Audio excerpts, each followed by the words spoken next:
Oi, gente, tudo bem com vocês?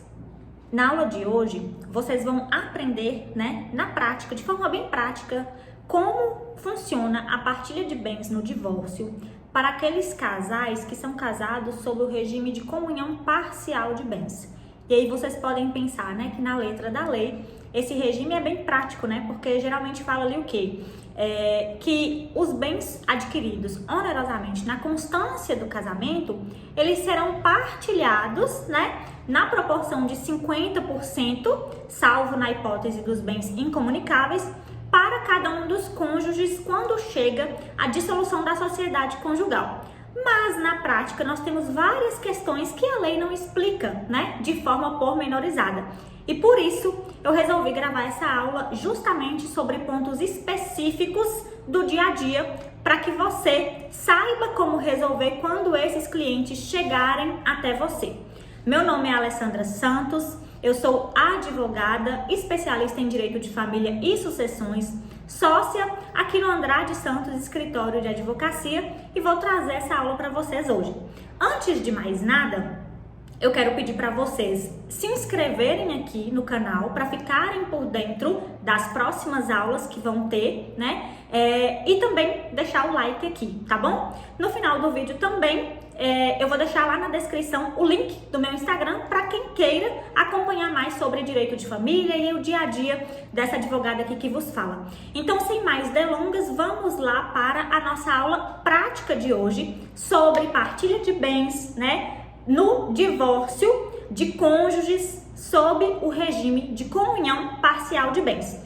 Esse regime de comunhão parcial de bens, ele está lá no nosso artigo 1658 do Código Civil, que fala, conforme eu já trouxe para vocês, sobre a divisão dos bens, Como que fica essa divisão dos bens quando o casal opta pelo divórcio, certo?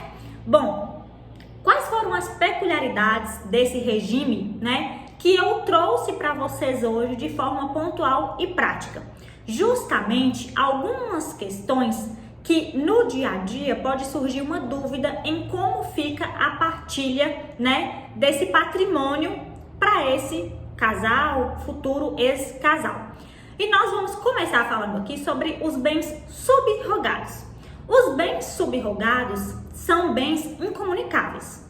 Até aí, tudo bem, tá lá explícito no inciso 1 do nosso artigo 1659, que os bens subrogados, eles não se comunicam, logo eles não são partilháveis quando a sociedade conjugal, ela chega ao fim, quando o casal opta pelo divórcio. No entanto, é preciso haver atenção aos detalhes para essa subrogação, Por quê? A pessoa que subrogou um bem, e aí o que é, um bem subrogado? O bem subrogado é aquele bem, por exemplo, A e B se casam e A já possuía um veículo antes do matrimônio, antes do casamento. Na constância do casamento, então esse bem ele não ia comunicar, de acordo com o nosso regime aqui. Então esse bem não comunicaria, o bem estava lá, já estava quitado e essa pessoa casou sob o regime de comunhão parcial de bens. Ok, maravilha, tranquilo. Na constância do casamento, esse cônjuge A, ele resolveu vender esse veículo que ele tinha. E com o dinheiro que ele adquiriu com a venda, o dinheiro que foi ali o proveito da venda do veículo, esse cônjuge utilizou para comprar um imóvel, certo? Tranquilo. Esse imóvel, de acordo com os termos do inciso 1 do artigo 1659, ele não será objeto de partilha, porque ele é um bem subrogado. Ele ocupou o lugar de um bem que esse cônjuge já possuía antes do casamento, Então, por força do regime, não seria comunicável nesse divórcio.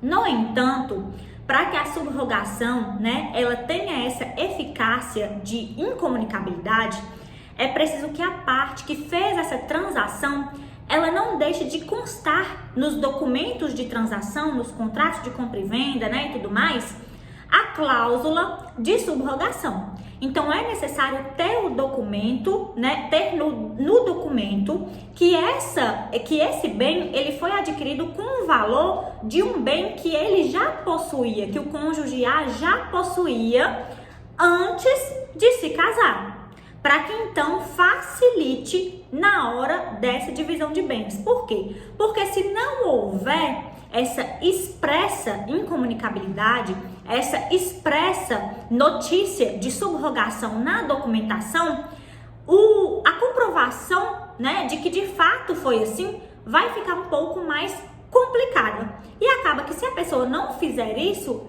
pode ser que infelizmente esse bem ele entre aí no bolo, vamos colocar assim, dos bens que forem partilhados ali no ato do divórcio.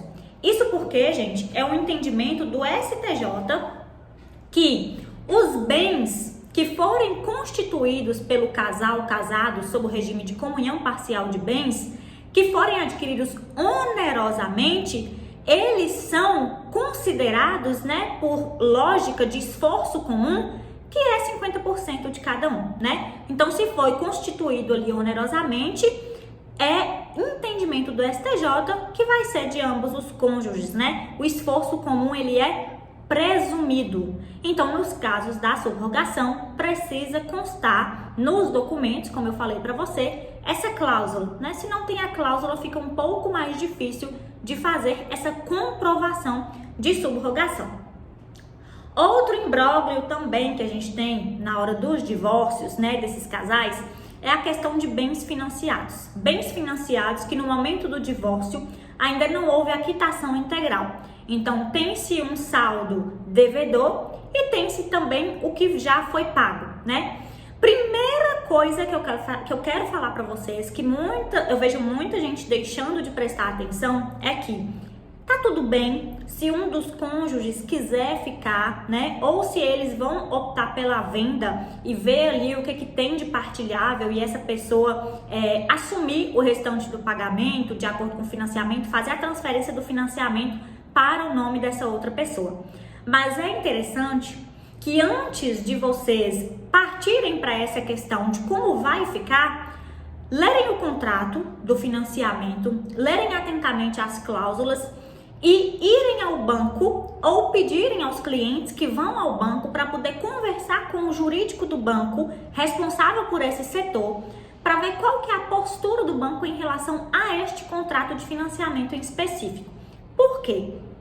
Porque tem muitos casos em que, mesmo com a sentença onde o juiz determina essa partilha ou determina que pode sim haver a venda, o repasse desse financiamento para outra pessoa, nem com a sentença o banco ele não aceita fazer da forma como ficou determinado lá no processo judicial ou na minuta de escritura pública de divórcio. Então é interessante vocês verificarem com o banco, né, com a instituição financeira responsável pelo financiamento, qual que é a postura dela diante daquele contrato, para que os clientes de vocês não sejam pegos de surpresa. Então, por exemplo, faz todo o trâmite do divórcio, fica por assumir o financiamento, tá tudo certo, passa os valores que tem que passar para outra pessoa se houver. Quando chega para poder resolver no banco, o banco não aceita. Às vezes porque no momento do financiamento eles usaram a renda do casal e aí vai passar para o nome de uma pessoa que tem uma renda só e essa renda não é suficiente. Então o banco tem uma série de requisitos que são da instituição. Então é necessário verificar junto ao banco também qual que é a postura dessa instituição financeira lá, tá? Não tem problema nenhum, obviamente, passar o financiamento para outra pessoa, nem que um dos cônjuges ele assuma o financiamento, né, e faça ali o cálculo de haveres do que tem que ser repassado para o outro. Atenção para esse ponto aqui. O cálculo na hora de fazer de apurar esses haveres não é o valor do contrato de financiamento abatendo o que já foi pago e o que ainda tem que ser quitado, tá? É preciso fazer uma avaliação do valor de mercado do imóvel naquele momento. Então, se o divórcio ele vai ser agora, então, pera lá, vamos fazer a avaliação de qual é o valor de mercado hoje desse imóvel e a partir do valor de mercado é que eu vou abater o saldo devedor. Então, eu vou ao banco, vou verificar o saldo devedor, verificar a avaliação do imóvel na data de hoje para poder apurar qual que é o valor que essa pessoa vai ter que repassar para outra, né? Por quê? Se você pegar o valor do financiamento, esse imóvel provavelmente ele já vai ter valorizado, né? Vão ter benfeitorias, o mercado vai mudando, né? A cada ano as coisas vão inflacionando e o cliente que não for ficar com o imóvel, ele vai sair prejudicado se não for feita essa avaliação do valor de mercado. Então é preciso fazer essa avaliação sim para chegar nessa apuração dos haveres. Então, a questão do imóvel financiado são esses pormenores que vocês precisam prestar atenção quando vocês estiverem diante de um divórcio, que houver bens financiados para serem partilhados e o casal for casado sob o regime de comunhão parcial de bens, ok? Outro ponto também é a questão da previdência, gente. Previdência privada, saldo de INSS, previdência de empresa e créditos trabalhistas. Para fechar aqui, vamos falar sobre esses para vocês entenderem como que funciona na prática. Vamos começar pelo saldo trabalhista, verbas trabalhistas, verbas de FGTS. FGTS é partilhável, né? Então, o FGTS ali, é claro que tem que ser verificado, né? Se esse saldo que vai ser partilhado, ele é de dentro da constância do casamento, né? Mas o FGTS, ele é partilhado sim. E as verbas trabalhistas também são partilhadas. E esse entendimento de partilha de verba trabalhista também vem lá do STJ. O STJ entende o seguinte, que as verbas trabalhistas, né? Elas comunicam porque elas integram o patrimônio adquirido onerosamente pelo casal na constância do casamento. Então, o que acontece? Para poder verificar como que vai haver e qual vai ser o valor que vai ser partilhado das verbas trabalhistas, precisa ser atenta a duas questões relacionadas à reivindicação dessas verbas. Primeiro, o fato gerador, ele precisa ter ocorrido na constância do casamento.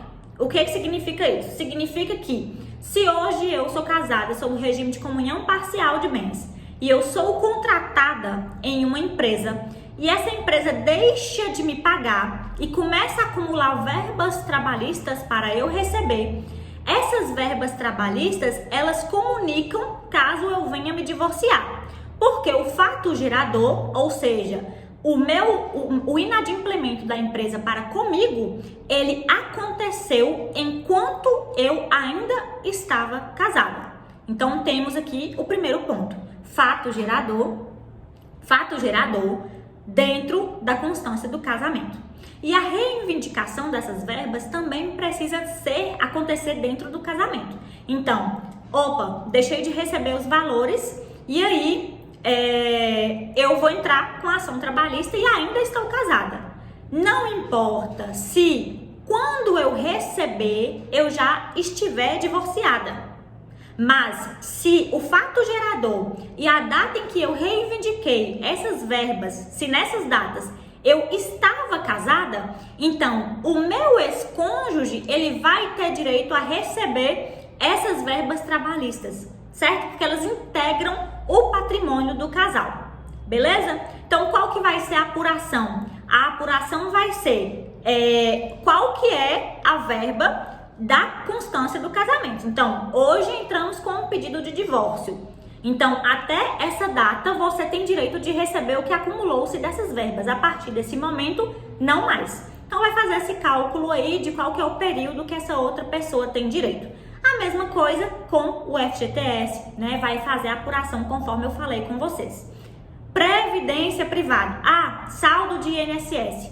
Já vou falar do saldo de INSS porque é a mesma coisa. Se a pessoa entrou lá, né, requerendo um benefício, acumulou-se aquele retroativo, o fato gerador foi dentro do matrimônio, a data da reivindicação foi dentro do matrimônio, divorciou-se depois, vai partilhar também um montante que for equivalente à constância do casamento, tá bom? Mais ou menos igual aí a questão das verbas trabalhistas. Por fim, previdências, né? Previdência privada aberta, previdência privada fechada. Previdência privada aberta é partilhável, segundo o entendimento do STJ. Por quê? Porque a previdência privada aberta, ela equipara-se a uma aplicação financeira. Porque a pessoa vai lá no banco, escolhe qual que é a melhor, né, faz o pagamento, faz os aportes lá. Então, nesse caso dessa previdência, ao final do matrimônio, ela também vai ser partilhada. Diferentemente da previdência privada fechada. A previdência privada fechada, ela não vai ser partilhada. Por quê? Porque ela é a previdência que a empresa contrata para o funcionário, né? É a empresa que é responsável por toda essa questão. Então, nesse caso dessa previdência privada fechada, ela não é partilhada com o fim do casamento de casais casados sob o regime de comunhão parcial de bens. Eu espero que esses aspectos práticos tenham ajudado você de alguma forma, que ajude você de alguma forma na prática da sua advocacia familiarista e com divórcios, né?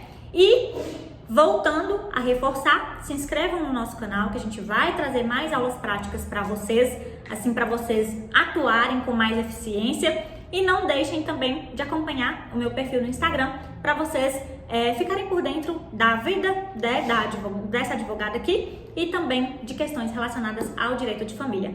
Um beijo para vocês e até a próxima!